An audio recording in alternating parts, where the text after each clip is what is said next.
Protective Insight podcast, putting the you in human.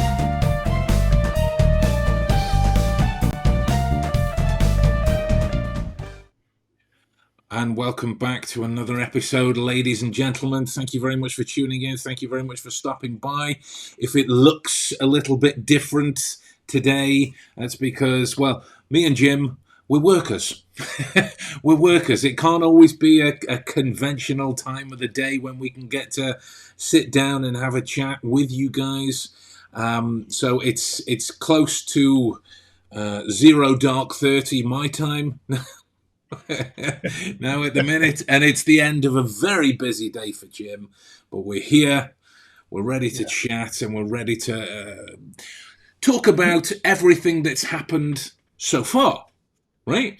Talk about everything that's happened so far. Like we are 6 episodes in, and so far we've had a lot of things to cover, which has raised in turn a lot of separate aspects regarding how this kind of information is communicated. You know, we've heard from Christian in regard to the online domain. We've heard from Pablo with regard to the computer backing of the precision driving this way around. We've heard from Thomas in regards to the practical applications of situational awareness training and the many different avenues that each of those things go down. Lots and lots of golden nuggets, dare I say it, from everyone that we spoke to so far and everyone that we have planned to speak to, because we are by far from done. We are by far from done. And this should really only be considered maybe a mid-season finale, dare I say it, you know, like a kind of a dramatic conclusion somewhere out in the middle in terms of what we've learned so far, right? So how about yourself, mate? What have been your highlights of everything that's gone on so far? Ooh, man, it's tough to turn it into like one highlight per se, right? Because like you hit the nail on the head. We were very fortunate to have some really good trusted partners, and they're not only just trusted partners, they're colleagues and friends. And we're fortunate that we get to work with these guys that are working at the highest levels in their respective fields in their industry. So just getting the opportunity to kind of sit down with them and put this side of the hat on, it's kind of like let's talk shop, where we're at, where we're going, what are the trends. And what I can say though, if I had to sum each one, between, so we had Bob, we had Pablo, we had Christian, um, we put all these guys together, and it's like, okay, no matter what they were doing, from the security driving perspective to the executive protection business owner, entrepreneur, to Bob, who is a very in tune and specialized behavior practitioner and communications practitioner.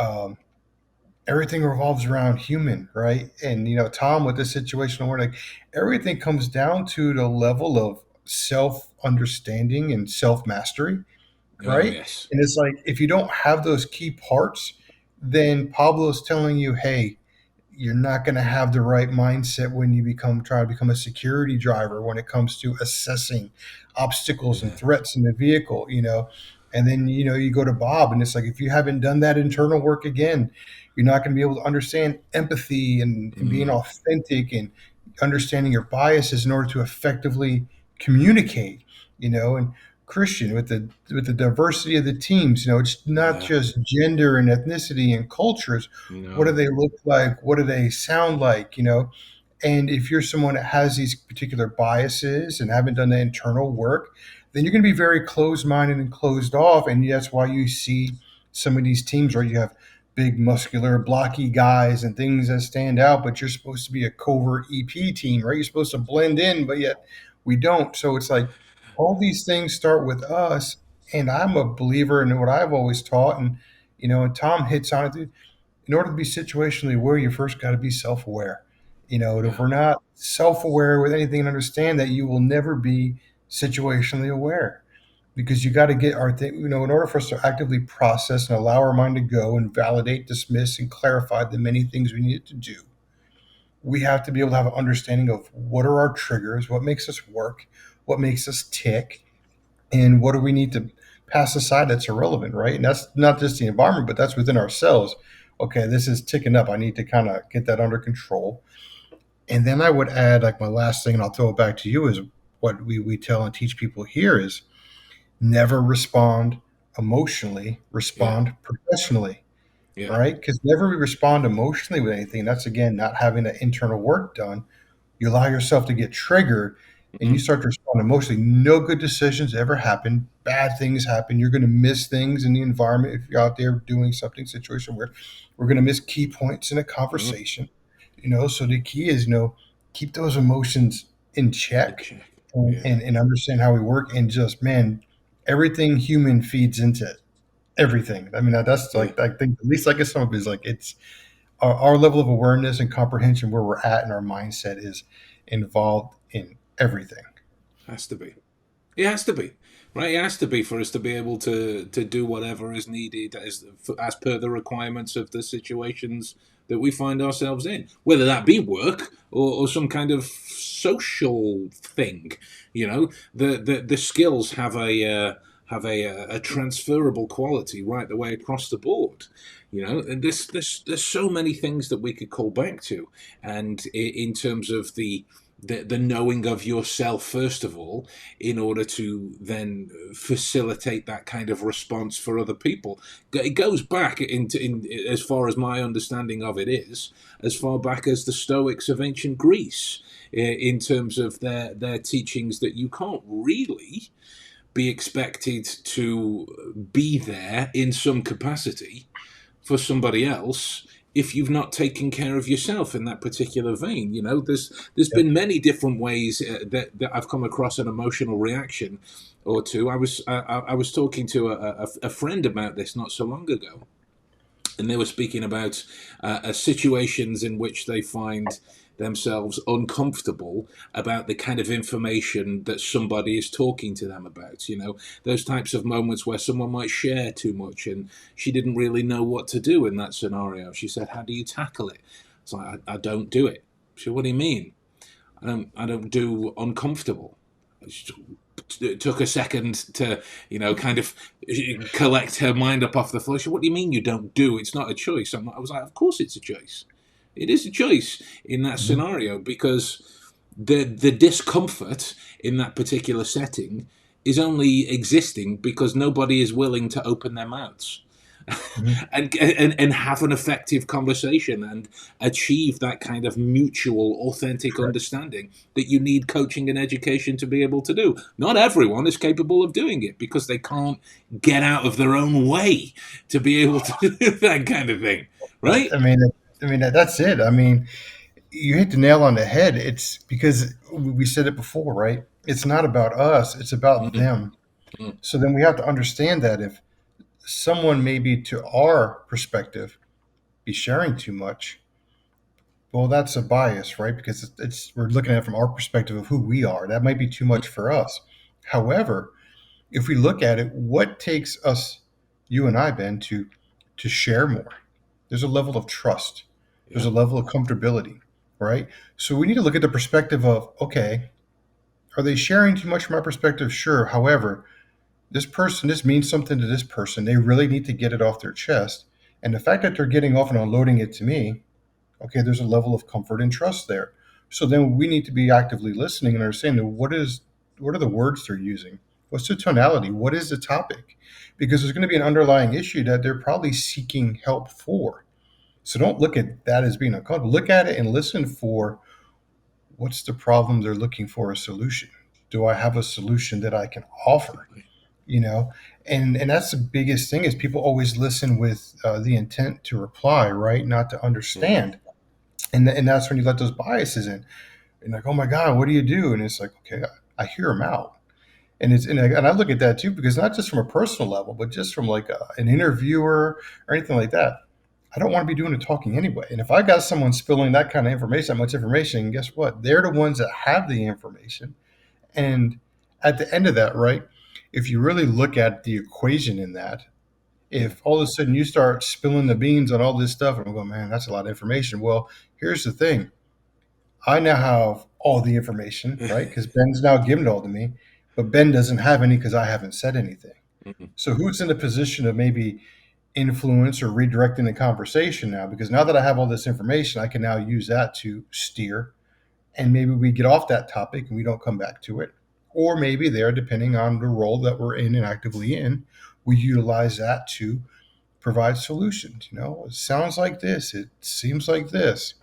Have you tried this, by the way? You Yeah. know, and we get the Put opportunity to open labeling up even practice. more and truly be there and authentic for that person. You know, um, and again, it's understanding that Yeah. it's not about us. It's about them, and the more we put it about the other person, and we understand that they're unloading for a reason.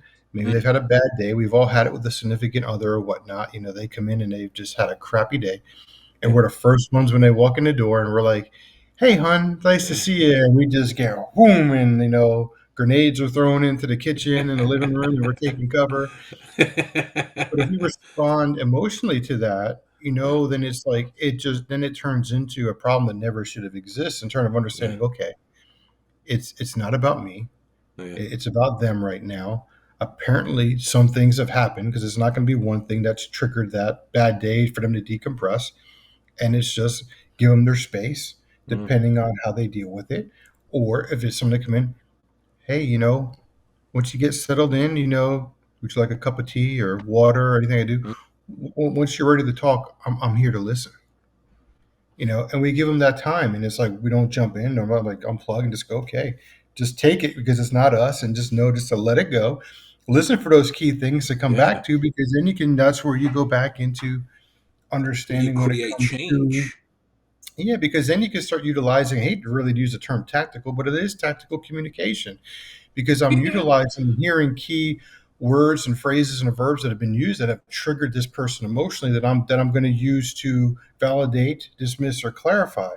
You know, if I recall correctly, didn't you say this? And they'll come back and say, yeah, but it wasn't really this. It was this person that did this. Mm. Okay, I just want to make sure because I want to understand the story. I Mm. want to understand, and I want to help you have a better evening. I'm sorry you had a bad day, Mm. but let's work through it. So maybe how we can maybe prevent this, or give them, the sounding board they need in order to better work through that, to where they're not entirely emotional, upset, or irrational the rest of the night, or just stewing, right? Stewing in that bad day. It's like, let's That's the get you out of thing. that as quick as we That's the can. thing. Let's try to get out of it. Yeah. But it's going to be their time too, right? We can't force those. But if we're listening right and we say the right things, hey, it sounds like your boss really handed it to you today. I'm open to listen whenever you're ready. Mm. And it's just like, okay, now they're seen, right? We see them, we hear them, we Yeah. acknowledge they're having a bad day, and we're letting them know whenever they're ready to further get it off their chest. I'm ready to listen and further Yeah. go from there, right? Well, that's the thing. If that most basic test of your ability to not react emotionally and absolutely react professionally is it's one of the most common occurrences that I saw every day on the doors. Yeah. Insults, insults, right? And in Yeah. in that moment, I'd say to the guys, the insults are more about them than they are you. Because if you're going to escalate and have that emotional reaction, you've brought that game, then you've made that connection there. An insult is only insulting if it's something that you particularly feel bad about, Yeah. whatever other synonym you want to Yep. use. And it's genuinely, right? It's genuinely, this is a bit kind of a connection. It's genuinely something that I first saw years ago in my early teens when I first watched Roadhouse. There was a scene, Yeah. genuinely, where he's talking about it, and well, what if he does this? Be nice. What if he does this? Be nice. And then someone goes, what if he calls my mother a whore? And Patrick Swayze turns around and goes, is she?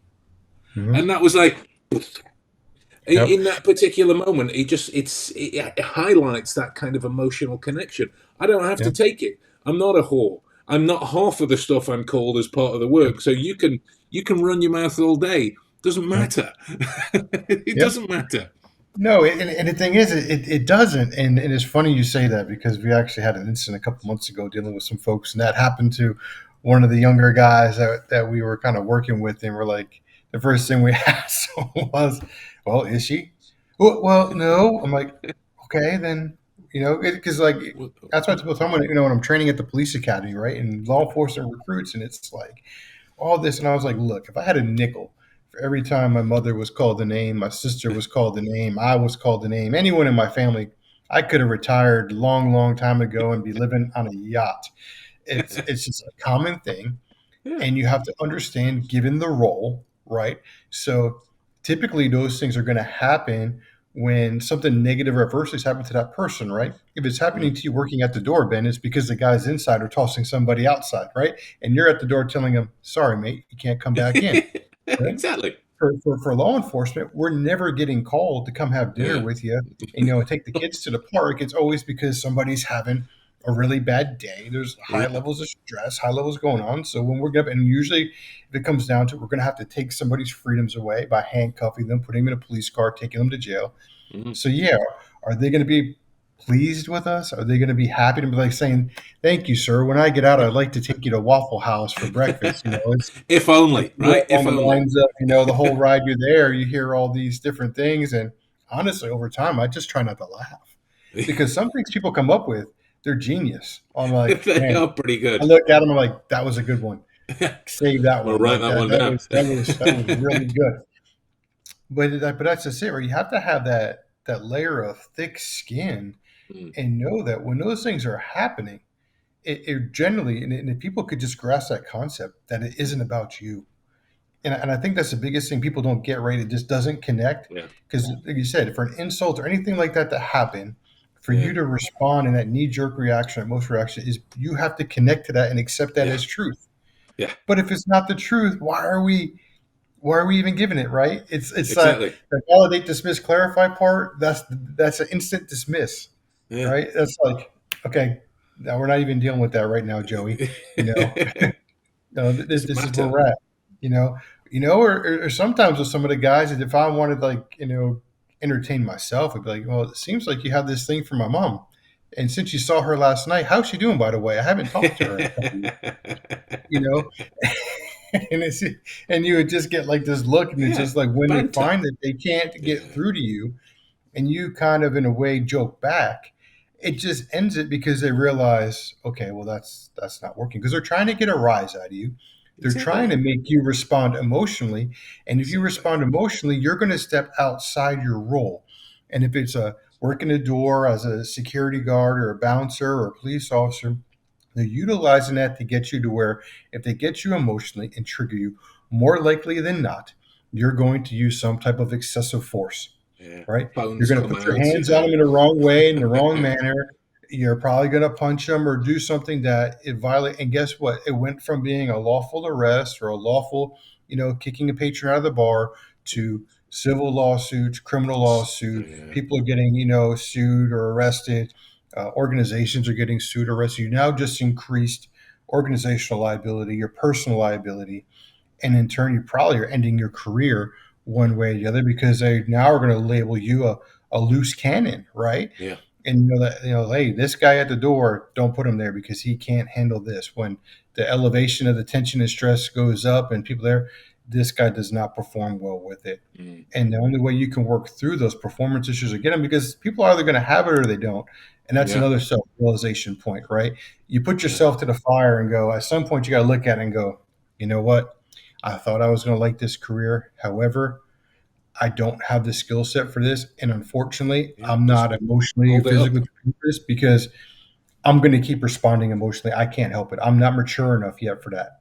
But people aren't going to sit there and make that recognition of that. I'm not emotionally No. mature to deal with No. that.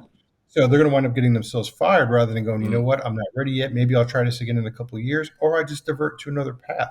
And Mm. that's okay. Mm. So many people don't realize like that's okay. How many people go to a job, regardless of what it is, every day and absolutely hate it because it's a Arguably steady, too many. but because it's a steady paycheck, right? You got Yeah. accustomed and complacent to that lifestyle, and it's a check. But no one is able to sit there and look at it and do a self assessment. Go, you know what? This doesn't align with what I want to do. It doesn't Mm. align with my goals, my hopes, my Mm. dreams.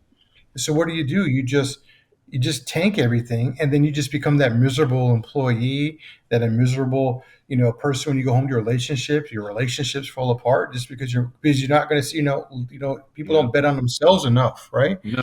No. They don't ever sit there and go, you know what, this isn't working, and then get in your head, I'm going to maximize this for this, so I'm going to like work Yeah. overtime if it's there and do what I can and build. And then Mm. I tell people all the time, if you're not putting in as much work on yourself and your goals and dreams after Exactly. you work for somebody else, it's like Yeah. you're not going to amount to that part, right? So it's No. like even though you No. worked an 8 hour, 12-hour day for a company organization, you need to come in and invest that time in yourself, whether it's your mental health, your physical health, learning a new skill, going to Mm. school, doing what you want to do, setting yourself up to meet your goals and dreams. And if you're Mm. not putting that time in, then Mm. unfortunately, it's just you're never going to get there. And then you're going to be the person that goes, when Ben's done all the work and Ben works 24 hours a day, like 5 days a week. I mean, it's pretty close to it. I mean, it's Ben and I, with the different things we teach, Ben and I's days will legitimately just here start at midnight and we'll go all the way through to the next day uncontrollably. Yeah. Yeah. But Yeah. it's like if you're not willing to do that, right? And on Yeah. the other side of hard work and short-term sacrifice is long-term gain, long-term goal, that Absolutely. independence you're looking for, that freedom you're looking for, and ultimately that happiness that you're seeking for yourself. And it's like, Mm. but it's on the opposite side of hard work, and nobody likes that And, anymore. and It's like you yeah, don't want to work anymore. no, no. To do that, you've got to know yourself, your capabilities, your limitations enough to know when, all right, I need 5 minutes to myself. It was a comedian, actually, in the UK who put it in the best sense that I've ever heard when he was talking about his transition to wanting to do like stages and TV and whatnot, and he was just doing the local clubs. He said it was like somebody asked me how much to not live your life. And this podcast presenter was like, "What do you mean?" It was like, "Well, most people they get offered like, say, 35,000, 4 weeks holiday a year, and they have to give 70, 80, 90 hours a week to something that they could not care less about. How much are you Yep. willing to accept to not invest in yourself?"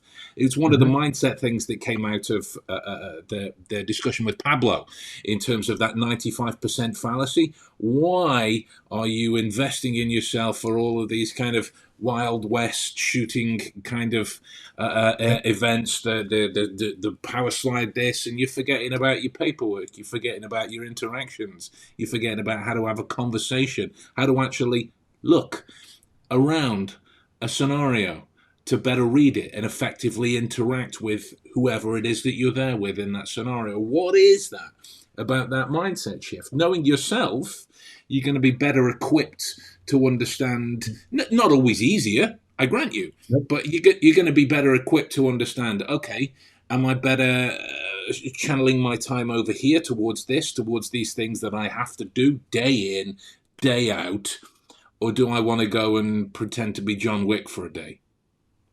Yep. Where's the benefit?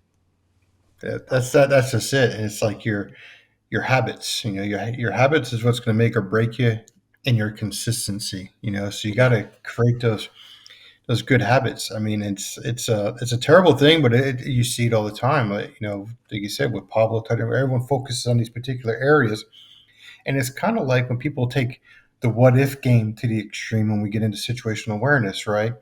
And you should always be playing a what if game, especially in the EP side. You're doing advances because that's what we're trying to do. We're trying to like what if, yeah, what if there's a counter surveillance team? Where would they be? What if this? What if that? What if this would happen? However, you need to keep it into a reasonable amount of what mm, ifs, right? Hicks law teaches us a great deal on that, right? oh yeah, Which is why you keep things in threes. That's why you have a 911 system: run, hide, mm, fight, validate, dismiss, clarify. There's a reason I did it, because under stress, your body's only going to be able to recount, those three type of things. So the more we put in that Rolodex, if we got 10 items, in this what if game, you know, what are the main things? Focus on the top three and maybe go out to five or six, just to have there. But what are the main things that you're commonly going to encounter in that yeah, role, in that situation, in that given time? mm, And what if those scenarios, and it's the same thing with your training, okay? When in the United States am I going to be ramming, cars, especially if I'm driving a client's, Bugatti or yeah. Lamborghini or Rolls Royce? They're going to be very unhappy in the situation. It's got to be Imagine, something worth there if I'm going to like wreck their car, right? right? But even the training that they do, where you see it, the ones that offer it, they're doing it in these old school Crown Vic police dinosaurs with pit bars on them. They're set up for pitting. And it's Yeah. like, okay, well, if we're doing this stuff in the United States, in the country, or probably even in the UK, the cars aren't made that way. And cars have all these sensors in them. They got all this stuff going on. They can't be altered because then you violate safety features and laws like that. So people all the time are like, well, you just pull this out and pull this module. I'm like, okay, well, now you altered the vehicle. Now when you do wreck that car and an airbag doesn't deploy and now Becomes your something client else is seriously altogether. injured or hurt or someone dies in that Yeah. accident, guess who's getting that lawsuit, or criminally charged for, Yeah. homicide or, or manslaughter. When you're overseas in high threat, well, yeah, the government has particular cars that they design and do those things for, but they're Mm. made for those high threat environments. That's Mm. not everything here. So treating that and training that, let alone, as we talked about, Ben, you take a course and you take a skill. The minute you end that course and do your scenario practical, get your certificate, unless you're actively applying or utilizing those skills, daily or at least frequently. What is it? I think it was like after a 40-hour week in a couple weeks, so you lose 40%, like Yeah. roughly Yeah. Yeah. 40% you learn.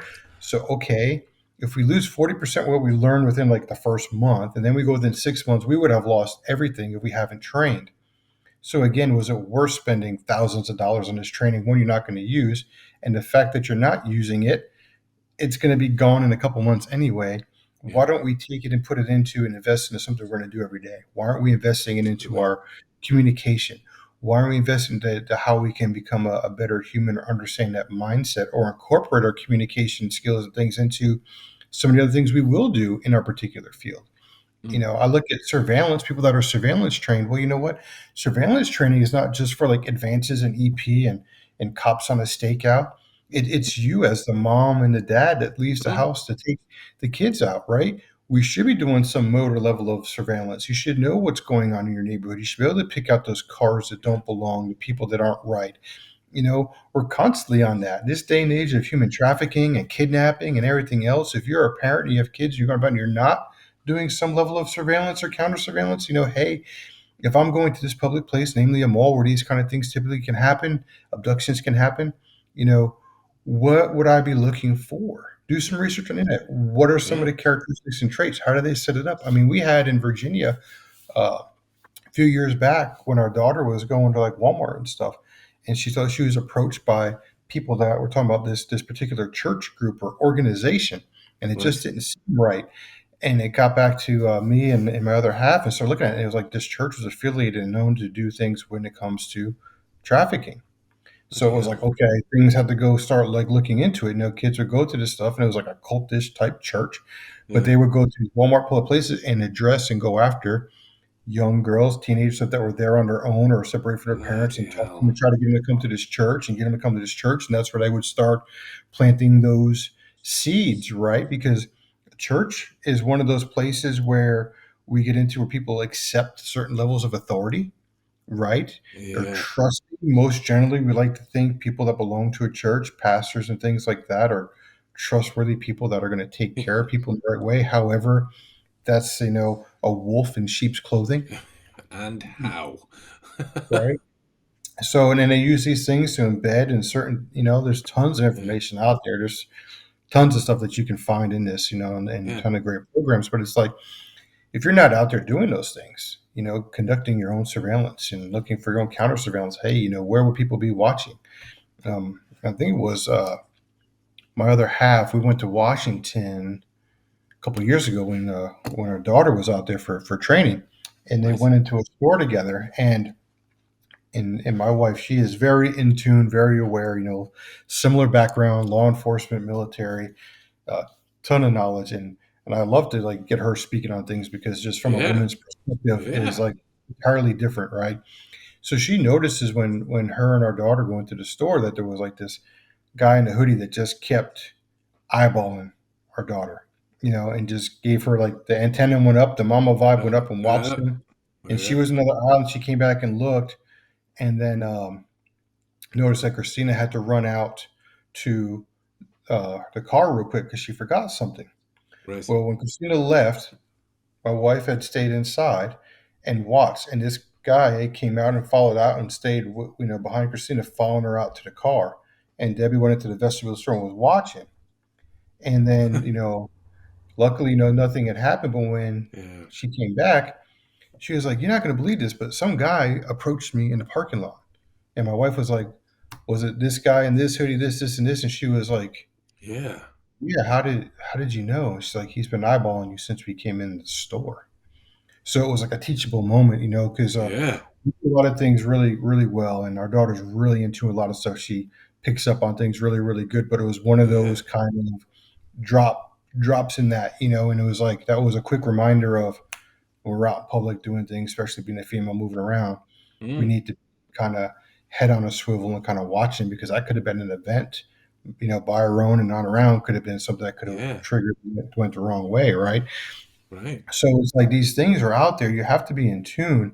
And I tell the time women are very, very good at, at these things, because they have that mama intuition, and they just have Mm. those particular skills that, you know, and what happens with it is sometimes is they'll dismiss them. And it's like, I Mm. tell them, like, your body has this like security alarm system, right? If someone comes by you too quick in a store, like really close to you, like it kind of like triggers you to look. It's like Mm. when your perimeter and your alarms get triggered, you need to stop and look to identify what triggered that Yeah. alarm. And then you can validate, dismiss, and clarify whether or not it's a threat to you or someone else, or just someone in a Mm. hurry. But you should never just ignore it, or ignore those feelings and ignore those things actions. We need to address them, look and go, okay, and assess our situation in our environment and proceed accordingly.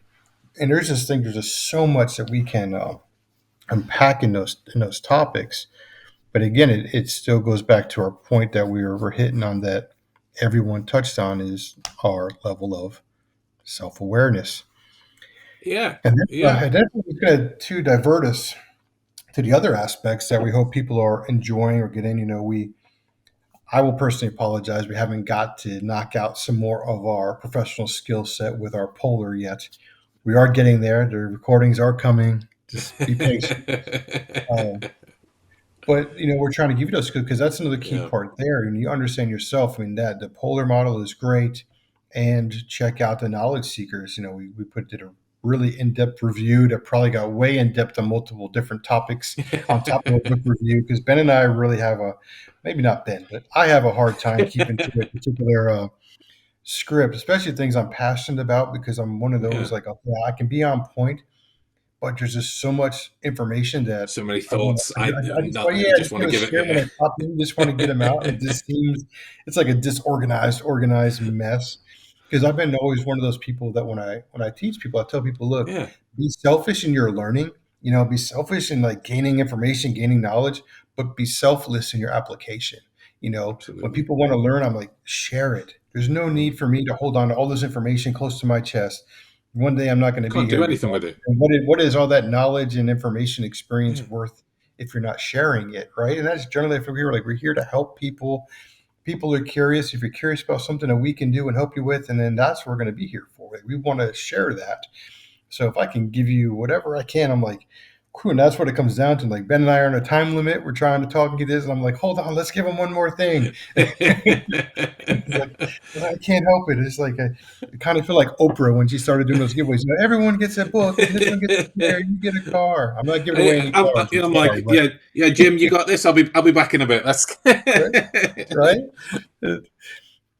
But either one of us can are in tune to do that. So this can either be like a great podcast, right, with great information, or people are going to be like, man, these guys are just they talk too much. oh God, shut up.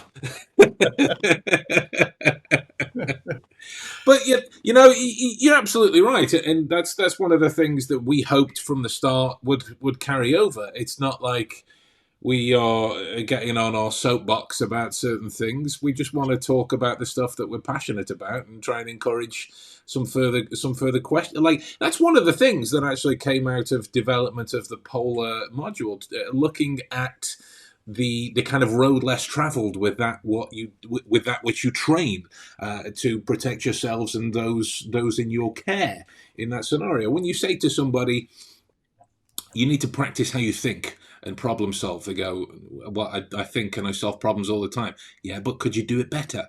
You're right. You think about what we were talking about before in terms of a high pressure, high stress, tense scenario. Your nervous system is going mental. Your ability to process the information that you're seeing is going to be challenged, is going to be tasked. What do you know of your capability to critically think? What do you know of your ability to reason through scenarios? Everyone's heard of deductive reasoning. I don't care who you are, but the application of things like your inductive reasoning. What about your abductive reasoning in that scenario? And all of a sudden, with those two, a lot of people will be like, what?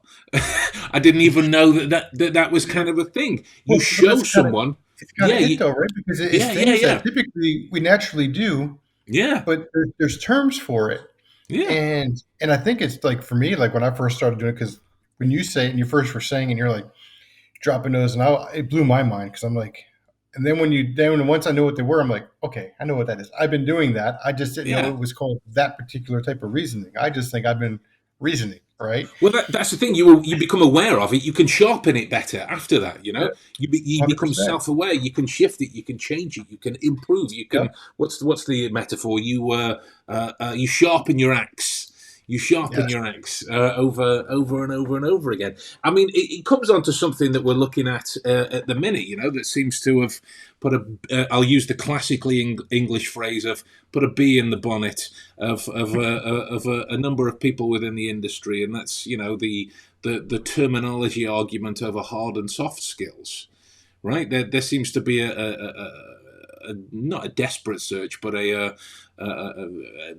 it's underway for the classification, and we've obviously spoken back and forth about this. We're not going to go into too much detail in terms of where we are with this process at the minute, for reasons that will become clear later. But it's an important distinction to make when you think about it. How do you train this? How do you train this? There's that argument that hard skills for guys in that use the ambiguous term of the security field is everything running, physical, battery operated, mechanical, and then the soft skills are everything else. And you're like, why why would you limit yourself in Well, that kind of way?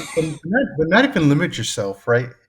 It the thing that I find, I guess, interesting or maybe somewhat even comical, right? Since we're on this topic, and we'll leave it at like where it's at because you Yeah. guys are just stuff in the pipeline. Agree, but I look at it from this perspective. Hard skills are easy, right? Because everybody's doing them. Mm, But your soft skills are hard, right? Because it's very difficult to get your head wrapped around all that stuff. mm. So it's very easy and that's going to be a common thing, I think. Why is because people haven't sought out or talked to the right people that can ease that, right? When I start talking on particular things that we talk about, people like, they'll call you a nerd and nerdy. And I'm like, well, I take that as a compliment. Guilty. When I was younger and whatnot, I probably wouldn't have been considered much of a nerd. I was more of like a jock or there. I've always kind of like had the Yeah. brains aspect, but I didn't always readily apply myself Yeah. uh, as I We're got all older guilty and of that. started to use Yeah, those we're all things and guilty of stuff, that. right? But now I take a lot of pride in that because I take a lot of pride in being able to understand people and get the best out of people, get the most out of people, Yeah. and a lot of training. And so many people they're not doing the soft skills because one, it is intellectual based, and people can only really understand at their level and perspective. However, there's levels that we can put you in at that help you gain and build. Right, everything starts with a foundation. And what I've always found interesting is when I ask people, right, draw me a house, and people will draw like the little triangle, right, the square, Mm, and a door and a window, yeah. and I'm like, that's great, but there's one thing that you're missing. And they're always like, well, what do you mean? And they revisit, look at the picture, and they're like, nothing's missing. I'm like, no one ever draws a foundation for their house. They never do.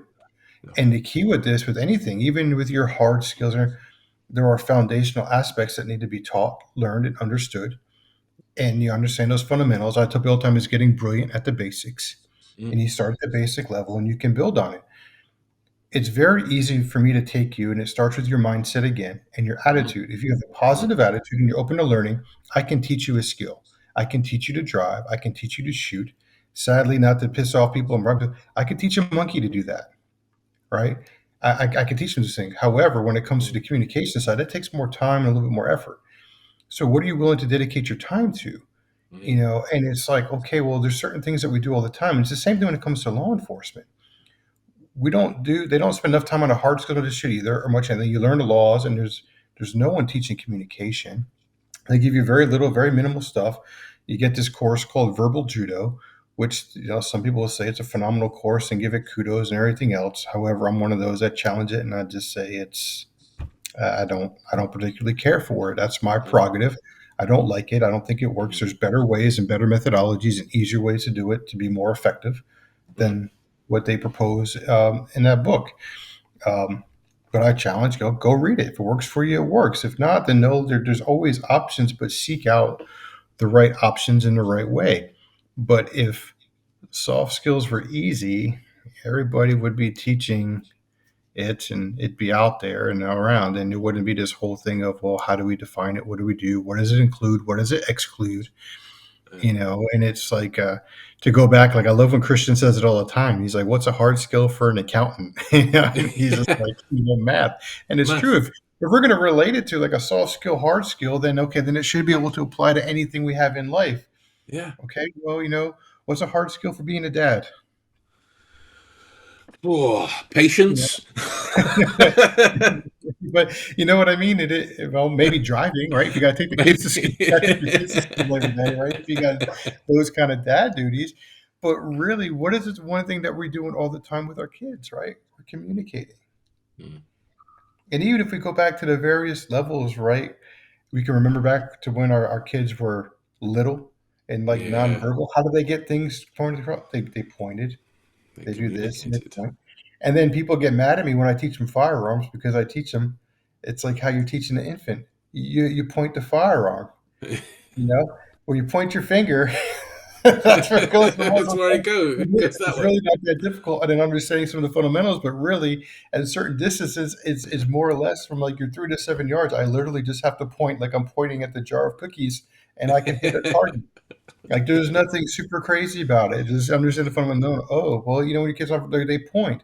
Well, we're Mm, picking up on those things, right? We understand how they're communicating without words, and mm, now when they communicate, we understand how we become those things. But we don't ever put that work into to be better communicators sometimes, right?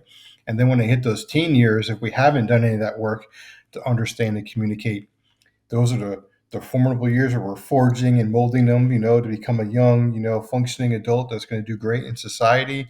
And if we miss opportunities to listen and really hone in how we communicate with them, that's where we can lose them. So it's like, you got to be paying attention and be yeah. involved. And it's the same thing here with this, right? Any piece of, Yeah. you got to pay attention, be involved, pay attention to what's going on, listen to your teammates, listen to the client. What are the problems? Okay, well, if we can hear them and actively listen, understand, we can start applying solutions. We can utilize the terms. If someone likes using the same term all the time, well, someone tells me about their integrity and they value this. Well, they're telling me what they value. You tell me what's Yeah. important to them. So how am I going to get their attention? I'm going to speak on integrity. I'm going to speak on Yeah. respect. I'm going to speak on those things.